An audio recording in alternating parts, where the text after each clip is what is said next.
এটা চেক করাতে দেখে সব পাকিস্তানের লিঙ্ক, পাকিস্তানের ব্যাংক, পাকিস্তানের টাকা, পাকিস্তানের সব কিছু। এটা নিশ্চয়ই এটা পাকিস্তানি কোনো দেহাদি বা জঙ্গি টঙ্গি হতে পারে। আমরা থানার হাতে পরে উঠিয়ে দিই।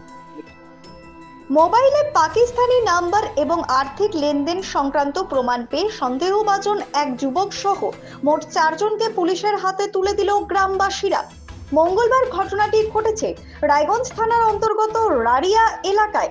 গ্রামবাসীদের কাছ থেকে জানা যায় মুর্শিদাবাদের ধুলিয়াবান থেকে 3 জন এবং মালদার কালিয়াচকের এক যুবক রাড়িয়া এলাকায় কাঁঠালের পাতা কিনতে আসে। বছর 32-এর কালিয়াচকের ওই যুবক স্থানীয় এক ব্যক্তির কাছে 5,000 টাকা ধার চায়। বিনিময়ে অনলাইন মাধ্যমে সে ওই টাকা পরিশোধ করে দেবে বলে জানায়। স্থানীয় ব্যক্তির ওই যুবকের মোবাইল নাম্বার দেখে সন্দেহ হয়। পরে তিনি ওই মোবাইলে আরও পাকিস্তানি নাম্বার দেখার দাবি করেন।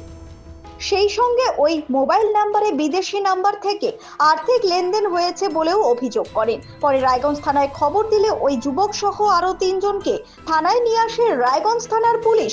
স্বাভাবিকভাবে এই ঘটনায় চাঞ্চল্য ছড়িয়েছে এলাকায়। স্থানীয় বাসিন্দারা দাবি তোলেন পুলিশ প্রশাসন বিষয়টি খতিয়ে দেখে যথোপযুক্ত ব্যবস্থা নিক।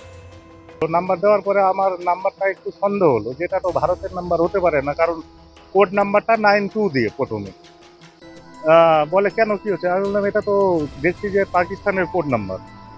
তো বলে কি না এটা আমার ওয়াইফের নাম্বার। তখন আমার একটু ওনার উপরে সন্দেহ আরো বেশি হলো। তখন আমি ওনাকে বললাম যে আপনি আপনার মোবাইলটা দিন।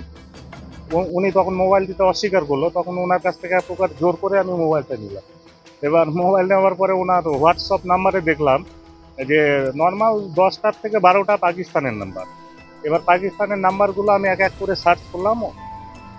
ওর সঙ্গে মানে বিগত অনেক দিন ধরে সব পাকিস্তানের সঙ্গে ভয়েসে কথা হয় ওনার সঙ্গে। এবার তারপরে দেখলাম একটা পাকিস্তানের একটা নাম্বার থেকে ওনার অ্যাকাউন্টে হচ্ছে 5,000 না 10,000 টাকা ট্রান্সফার করছে। পাকিস্তানের ব্যাংক, পাকিস্তানের টাকা, পাকিস্তানের সব কিছু লিঙ্ক। তখন প্রচুর গ্রামবাসী জমায়েত আমরা থানায় ফোন করি। এটা নিশ্চয়ই এটা পাকিস্তানি কোনো দেহাদি বা জঙ্গি টঙ্গি হতে পারে। আমরা থানার হাতে পরে উঠিয়ে দিই। ওর নামটা আমরা জানতে পারি নাই। হ্যাঁ, তারপরে আইসির সঙ্গে যোগাযোগ করে থানায় উঠাই দিলাম। আইসি সাহেব গাড়ি পাঠালো, পরে থানায় নিয়ে গেছি। নিজে স্বীকার করছে, ওর সঙ্গে যারা 2 জন ছিল ওই 2 জনে ওকে মারছে। আমি আপনাদের কাছে এটাই বলতে চাইছি, মিডিয়ার মাধ্যমে তাদের প্রচারক। এমনি যে বর্তমান অবস্থা আমাদের পশ্চিমবাংলার, আগামী দিনে যে পাকিস্তানের যাতে কোনো মদতপুষ্ট আমাদের রায়গঞ্জে না হয়, তার জন্য প্রশাসনকে অনুরোধ করবো এটার পুঙ্খানুপুঙ্খ বিচার ব্যবস্থা করা, তদন্ত করা। ব্যুরো রিপোর্ট, নিউজ বৃত্তান্ত।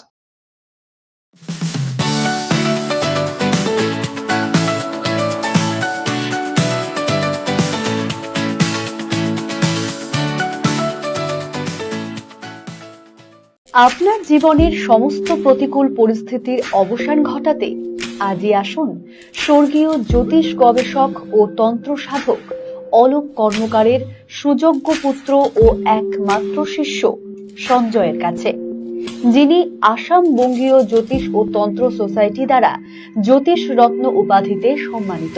তাই আজই আসুন বংশানুক্রমিক ও সুদক্ষ জ্যোতিষ প্রতিষ্ঠানে।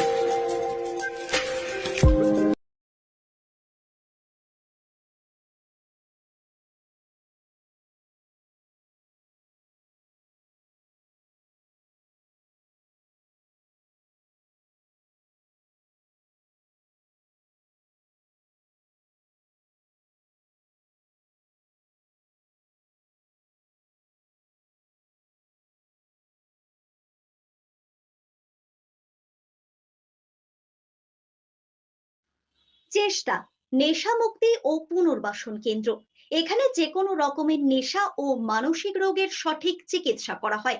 আমাদের রয়েছে ডক্টর চেকআপ, কাউন্সেলিং, ফুড, বিভিন্ন রকম সেশন ও ক্লাসেস। এছাড়াও রয়েছে স্পেশাল ভিআইপি ও এসি কেবিনের সুব্যবস্থা।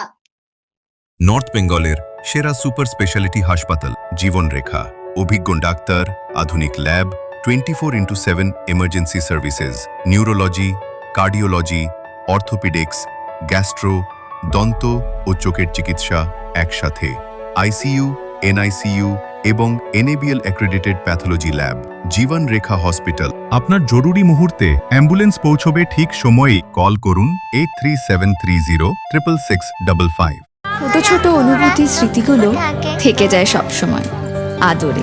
কুকু কুকু কিরে হলো? আসছি। লকডাউন সময় তো হয়ে এলো।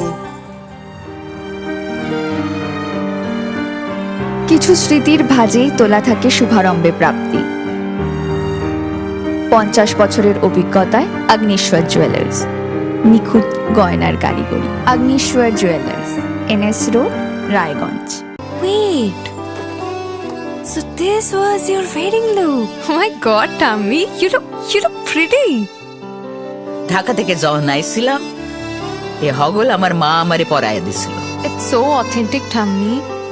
I will go for this look. But what about my goina? সাদা রঙের রুমালটিতে গোলাপি রঙের কাজ, সব মিলিয়ে দারুণ হবে নতুন কনের সাজ। আমার গয়না আমার শ্রী ঢাকা জুয়েলার্স, আভিজাত্যের গয়না।